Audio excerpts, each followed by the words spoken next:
वालेकुम dear students. आज हम लोग कर रहे हैं चैप्टर 12 का थर्ड थ्योरम, जो कि आपके पास क्या है, the right bisector of the sides of a triangle are concurrent. हमने ये प्रूव करना है कि आपके पास ट्राइंगल के राइट बाइसेक्टर्स अगर हम ड्रॉ करते हैं तो वो कंकरेंट है। उसके लिए हमें गिवन है एक ट्राइंगल, तो हम लेते हैं ट्राइंगल ए बी सी, जो कि यहाँ ड्रॉ हुई हुई है ए बी सी।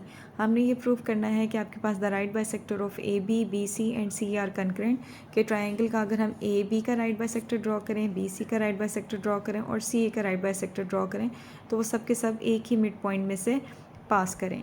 ठीक है, तो हमने इसके लिए कंस्ट्रक्शन क्या की है कि हमने ए बी का एक राइट बाइसेक्टर ड्रॉ किया है और बी सी का एक राइट बाइसेक्टर ड्रॉ किया है, और हमने ये प्रूव कहा है कि ए बी और बी सी दोनों का राइट बाइसेक्टर पॉइंट ओ में से पास कर रहा है।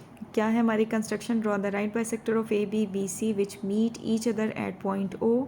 और फिर हमने क्या किया है, पॉइंट ओ को ए बी और सी तीनों से ज्वाइन कर दिया है।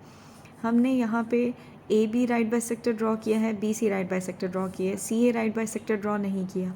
इन दो के ही राइट बाइसेक्टर्स जो मैंने ड्रॉ किए हैं, इसी से मैं प्रूव कर दूंगी कि अगर आप तीसरे का राइट बाइसेक्टर ड्रॉ करें तो वो भी पॉइंट ओ में से पास करेगा। अब आपको पता होना चाहिए राइट बाइसेक्टर क्या होते हैं, कि राइट बाइसेक्टर आपके पास क्या है, वो आपके पास क्या है, लाइन सेगमेंट ए बी। जैसे अगर मैं ए बी का राइट बाइसेक्टर ड्रॉ करूँ तो वो क्या होगा कि वो ए बी के ऊपर परपेंडिकुलर होगा और ए बी के मिड से पास करेगा। तो ये हमारा ए बी का राइट बाइसेक्टर। आप यहाँ देखेंगे ये एंगल की डायरेक्शन बनी हुई है जो बता रही है कि यहाँ 90 डिग्री एंगल बन रहा है। सेम यहाँ बी सी का राइट बाइसेक्टर ड्रॉ किया है, वो भी क्या होगा, वो बी सी लाइन सेगमेंट के ऊपर परपेंडिकुलर होगा और उसके मिड से पास करेगा। तो ये है बी सी का राइट बाइसेक्टर। फिर हमने क्या किया, इस पॉइंट ओ को, जहाँ जो कि आपके ए बी और बी सी के राइट बाइसेक्टर जिस पॉइंट ओ में से पास कर रहे हैं, उस पॉइंट ओ को हमने बी से भी ज्वाइन कर दिया है, सी से भी ज्वाइन कर दिया है और ए से भी ज्वाइन कर दिया है। ये हमारी अपनी कंस्ट्रक्शन है, इसलिए इससे हमने डॉटेड लाइन से शो किया है। अब आप देखेंगे स्टेटमेंट और प्रूफ। अब हम जाते हैं स्टेटमेंट और प्रूफ पे। हमारे पास क्या है, O is congruent to O B. ये हमारे पास है लास्ट थ्योरम की statement. Each point on the right bisector of a line segment is equidistant from its end point. हमने फर्स्ट थ्योरम में ये प्रूव किया था कि अगर आप कोई भी पॉइंट लें right bisector of a line segment पे, तो अपने एंड पॉइंट से इक्वल डिस्टेंस पर होता है। अब मैंने ये ए बी का राइट बाइसेक्टर ड्रॉ किया हुआ है और मैंने कहा है कि ये ए बी का राइट बाइसेक्टर पॉइंट ओ में से पास करता है।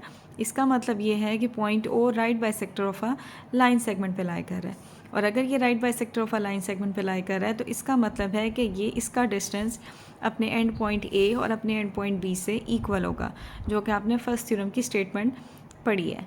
तो यहाँ से रिजल्ट क्या निकलता है, O A is congruent to O B. Same अगर देखें आप, बी सी का भी हमने राइट बाइसेक्टर ड्रॉ किया था, वो भी पॉइंट ओ में से ही पास करता है।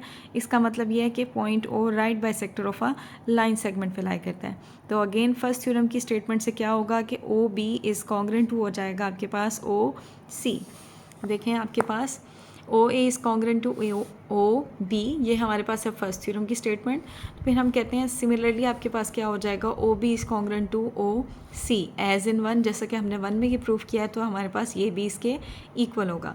अब इसे हमने नाम दिया क्वेश्चन नंबर 1 का, इसे नाम दिया क्वेश्चन नंबर 2। 1 और 2 से रिजल्ट क्या निकलता है कि ओ ए ओ बी के इक्वल है और ओ बी ओ सी के इक्वल है। तो इसका मतलब यह है कि ओ ए और ओ सी का रिलेशन क्या होगा, वो भी दोनों एक दूसरे के कॉन्ग्रेंट होंगे। ये हमने रिजल्ट निकाला है फ्रॉम इक्वेशन नंबर 1 एंड 2। तो आपके पास क्या आएगा, therefore point O is on the right bisector of C A. जब आपका ओ ए कॉन्ग्रेंट आया है ओ सी के, तो इसका मतलब ये है कि आपने सी ए का भी कोई राइट बाइसेक्टर ड्रॉ किया है जो पॉइंट ओ में से पास कर रहा है। क्योंकि अगर वो पॉइंट ओ में से पास कर रहा है तभी ऐसा हुआ है कि ओ ए इक्वल आया है ओ सी के। तो यहाँ से आपके पास क्या आएगा, O is equal distance from A and C. इसका मतलब ये है कि आपके पास O इक्वल डिस्टेंस पर है A और C से। लेकिन हमने तो कंस्ट्रक्शन में ये कहा था but point P is on the right bisector of A B and B सी।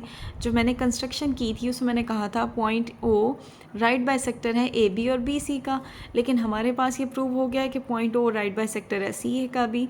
तो आपके पास इसे हमने नाम दिया क्वेश्चन नंबर 4 का और इसे हमने नाम दिया क्वेश्चन नंबर 5 का, जो कि मेरी अपनी कंस्ट्रक्शन थी। मैंने खुद से राइट बाइसेक्टर ए बी और बी सी के ड्रॉ किए थे।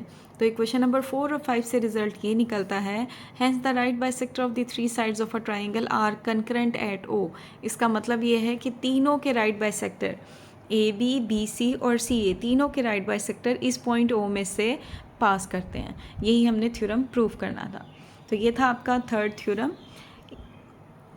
अच्छा, इसी के साथ हमारे पास अगर आप देखें तो आपको कुछ उसने ऑब्जर्व दैट पॉइंट्स बताए हुए हैं। ये पॉइंट्स मैं आपको थ्योरम के साथ और एक्सप्लेन कर दूं। क्या है आपके पास, the right bisector of the sides of an acute triangle intersect each other inside the triangle. जो थ्योरम की स्टेटमेंट हमें गिवन थी उसमें हमने कहा था किसी स्पेसिफिक ट्राइंगल की बात नहीं हो रही थी, उसने बस कहा था right bisectors of a triangle are concurrent, कि अगर आप कोई भी ट्राइंगल लें और उसके राइट बाइसेक्टर ड्रॉ करें तो वो कनकरेंट होते हैं।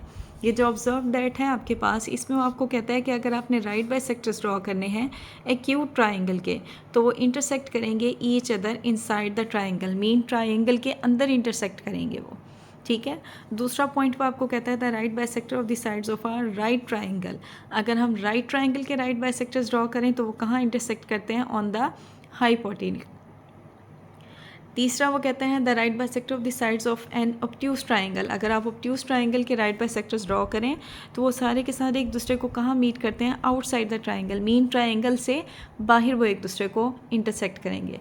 तो ये था हमारा थर्ड थ्योरम और उसके साथ ये कुछ इंपॉर्टेंट पॉइंट्स थे जो मैंने आपको एक्सप्लेन कर दिए हैं। Thank you so much.